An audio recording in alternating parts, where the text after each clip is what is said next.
యువత దేంట్లో Facebook, Instagram వాటిల్లో ఆ మినిస్టర్లు, ఆ ఆఫీసర్లు వాళ్ళ పిల్లల ఫారెన్ కార్లలో తిరగడం, ఆ రిసార్ట్స్లో వాళ్ళు పెట్టుకున్న ఫోటోలు చూపించి మా డబ్బుతో ఎన్ని మీరు చేస్తున్నారని ప్రశ్నించడం మొదలుపెట్టారు.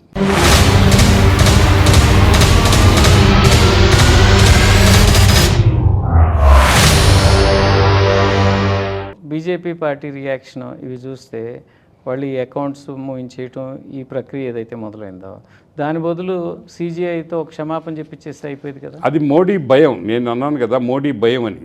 ఇప్పుడు ఈ కాక్రోచ్ ఇండియా పార్టీ అనే పేరు కాకపోయినా జన్జీ ఉద్యమాలు ప్రపంచంలో చాలా చోట్ల జరిగినాయి. అవును. తాజా ఉదాహరణ నేపాల్. నేపాల్లో కూడా ఇదే మాదిరి ప్రశ్నించడం మొదలుపెట్టారు యువత.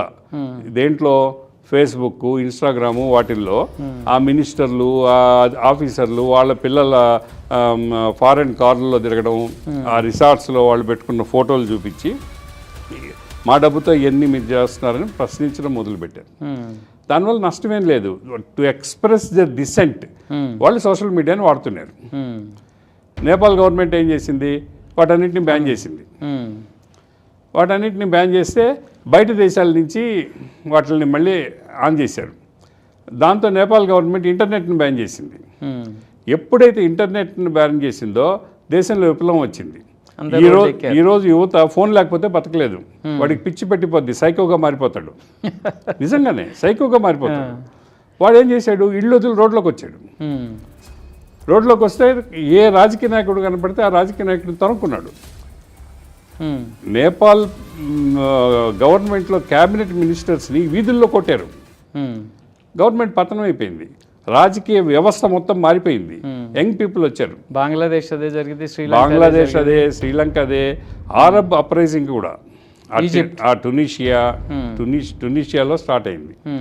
టునీషియాలో ఆ రోజు ఒక పిల్లవాడిని పోలీస్ స్టేషన్లో అవమానం చేశారు. వాడు అవమానం తట్టుకోలేక పోలీస్ స్టేషన్ బయటకు వచ్చి సూసైడ్ అటెంప్ట్ చేశాడు. అది అగ్గిపుల్లి గీసినట్టు అయింది. టునీషియా మొత్తం తగలబడింది. గవర్నమెంట్ పతనం అయింది. అది మొత్తం అరబ్ అంతా, లిబియాకి పక్కన నుండే చాలా దేశాలకి పాకింది. ఈవెన్ ఈజిప్ట్ని కూడా వణికించింది, టర్కీని వణికించింది ఈ ఉద్యమం. సో యువతని నువ్వు రెచ్చగొడుతున్నావు.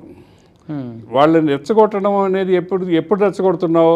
వాడు పేదరికంతో, ఆకలితో, అనారోగ్యంతో, అభివృద్ధి లేదు, నా జీవితం ఇంకా మెరుగుపడదు అనే దాంతో, అండర్ ఎంప్లాయ్మెంట్తో, అన్ఎంప్లాయ్మెంట్తో వాడు తీవ్రమైన మానసిక సంక్షోభంలో ఉన్నప్పుడు, ఆవేదనలో, ఆక్రోశంలో ఉన్నప్పుడు నువ్వు వాడిని వెటకారం చేస్తున్నావు. ఆ వెటకారాన్ని ఎవరు సహించరు. అదే ట్రిగ్గర్ పాయింట్ అవుతుంది. అదే ట్రిగ్గర్ పాయింట్, స్పార్క్. ఆ స్పార్కే నేపాల్ అయినా, టునీషియా అయినా, శ్రీలంక అయినా ప్రభుత్వాలని మార్చింది. ఇక్కడ ఆ స్పార్క్ జస్టిస్ సూర్యకాంత్ ఇచ్చాడు. ఆ సూర్యకాంత్ ఇచ్చిన స్పార్క్ని మోడీ అర్థం చేసుకున్నట్టుగా మనం ఎవరు అర్థం చేసుకోలే. అందువల్ల ఆయన పక్క రోజు ఎమర్జెన్సీ క్యాబినెట్ మీటింగ్ పెట్టాడు. ఎప్పుడన్నా విన్నామా మనం? మోడీ ఒక పరిణామానికి భయపడడం అనేది మనం ఎప్పుడన్నా విన్నామా? భయపడ్డాడు. మోడీ, షా అనేవాళ్ళు ఇద్దరు రోజుకి 24 గంటల్లో 23 గంటలు రాజకీయమే చేసుకుంటారు. వాళ్ళు ఎవరికి భయపడరు. ఎటువంటి ప్రమాదం వచ్చినా దాన్ని తప్పించుకునే వ్యూహాలు రచించుకుంటారు, అమలు చేస్తారు. మొత్తం వ్యవస్థలన్నీ వాళ్ళ చేతిలో ఉన్నాయి. ఈ 12 సంవత్సరాలుగా ప్రజల్లో ఇంత డెమోక్రసీ మీద విశ్వాసం సడలిపోవడానికి కూడా కారణం వాళ్ళే. ఏమంటే CBI, ED, income tax, vigilance, election commission, ఆఖరికి సుప్రీంకోర్టు కూడా తన విశ్వసనీయత కోల్పోయింది. ఇవన్నీ సామాన్యుడికి డైరెక్ట్గా ఎఫెక్ట్ అయ్యేవి కావు. కానీ నిన్న జరిగిన ఒక పరిణామం, NEET paper leakage. Suryakant statement, timing, NEET paper leakage అన్నీ కలిపి. ఇప్పుడు నీట్ పేపర్ అనుకోండి, లక్షలాది మంది రాస్తారు. వాళ్ళ పేరెంట్స్, స్టూడెంట్స్, వీళ్ళందరూ కూడా ఒక రకమైన ఫ్రస్ట్రేషన్లోకి వెళ్ళిపోతారు. 22 లక్షల మంది నీట్ రాశారు. 22 లక్షల మంది ఆ నీట్ రాయడానికి కనీసం 1 year 2 years విపరీతంగా చదువుకుంటారు, రాత్రి పగళ్ళు చదువుకుంటారు. నువ్వు సింపుల్గా రాసేసావు. పార్లమెంట్ కమిటీ మీటింగ్లో ఇది చర్చకు వచ్చినప్పుడు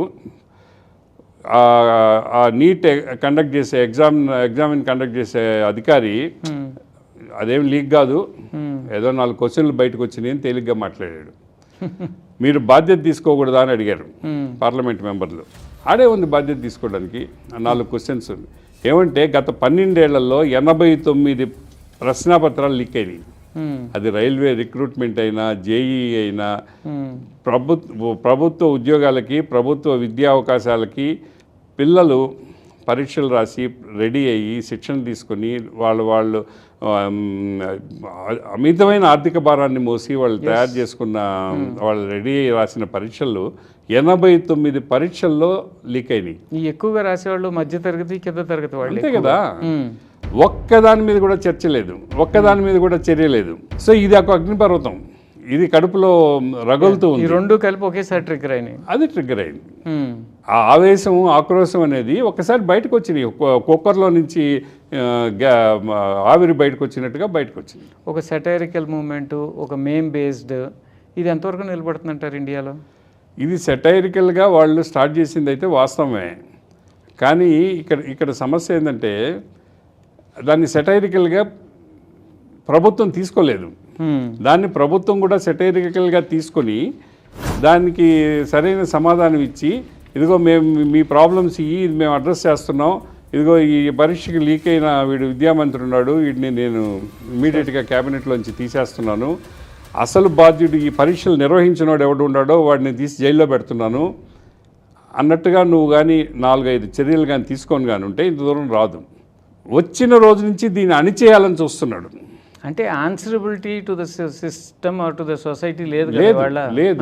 తప్పు చేయడం మా రైట్ అనుకుంటుంది ప్రభుత్వం. మోడీ గారి ప్రభుత్వంలో ఉండే గొప్ప లక్షణం మోడీ గారి ప్రభుత్వమే కాదు, ఏ ప్రభుత్వం వాళ్ళ ఎలా ఉందంటే మోడీ గారి నేతృత్వంలో నడిచే అన్ని ప్రభుత్వాలు కూడా, ఆయన డబుల్ ఇంజన్ సర్కార్స్ చాలా ఉన్నాయి కదా, వాటన్నిటిలో కూడా ఏంటంటే తప్పు చేయడం మా రైట్, మేము తప్పులు చేస్తాం, మీరు అడగబాకండి, అడిగే అధికారం మీకు లేదు, ప్రశ్నించే అధికారం మీకు లేదు, ప్రశ్నిస్తే మీరు అర్బన్ నక్సలైట్స్ నిన్నటి వరకు, ఈ రోజు నుంచి మీరు కాక్రోచెస్. ఈ ఉద్యమాన్ని ఇంకా పెంచే ప్రయత్నం చేస్తారా ఎవరు? రాజకీయ నాయకుల్ని ఈదుల్లో రాళ్లతో కొట్టే పరిస్థితే తప్ప ఈ ఉద్యమంలోకి రాజకీయ నాయకుల ప్రవేశాన్ని యువకులు అంగీకరిస్తారని నేను ఒప్పుకోను. ఈ కాక్రోచెస్ ఈ రాజకీయ నాయకుల్ని వాళ్ళ ఉద్యమంలోకి రానివ్వరు, అవసరం కూడా లేదు. ఆ స్థాయి ఉద్యమంగా రూపుదిద్దుకుంటున్నట్టు ఖచ్చితంగా రూపుదిద్దుకుంటుంది. ఏమంటే ఇక్కడ కావాల్సింది వ్యవస్థలో మార్పు, వ్యవస్థను క్వశ్చన్ చేసే ధైర్యం. ఆ ధైర్యం ఇస్తుంది. ఇప్పుడు మీరు చూశారు, ఇది జరిగిన 4వ రోజు యూపీలో మినిస్టర్స్ క్యాన్వాయిస్ని ఆపేశారు. మినిస్టర్స్ క్యాన్వాయిస్ని ఆపేసి నీ కోసం మేము ట్రాఫిక్ ఆపుకొని ఎందుకు ఉండాలా, దిగి నువ్వు మా ట్రాఫిక్లో నీ కారు వెళ్ళని చెప్పి వాళ్ళు ఆడపిల్లలు పోయి పోలీస్ వ్యాన్లను టప కొట్టారు. ఈరోజు యూపీలో ఏ మినిస్టర్ కూడా ధైర్యం చేయడం లే కాన్వాయి ట్రాఫిక్ ఆపడం. సో వ్యవస్థ మార్పు, వ్యవస్థని దుర్వినియోగం చేసే దుర్మార్గపు ప్రభుత్వాలకి భయం ఎవరికి వస్తుంది? వీళ్ళు కాక్రోచెస్ని భయపెట్టాలని చూస్తున్నారు, కానీ భయపడుతుండేది ఎవరు? ప్రభుత్వమే. ప్రభుత్వంలో ఉండేవాళ్ళే భయపడుతున్నారు. కాక్రోచెస్ ఎవరు భయపడ్డంలా, భయపడ్డారు. వాళ్ళకి పోగొట్టుకోవడానికి వాళ్ళ దగ్గర ఏం లేదు. థ్యాంక్ యూ వెరీ మచ్ అండి. నమస్తే.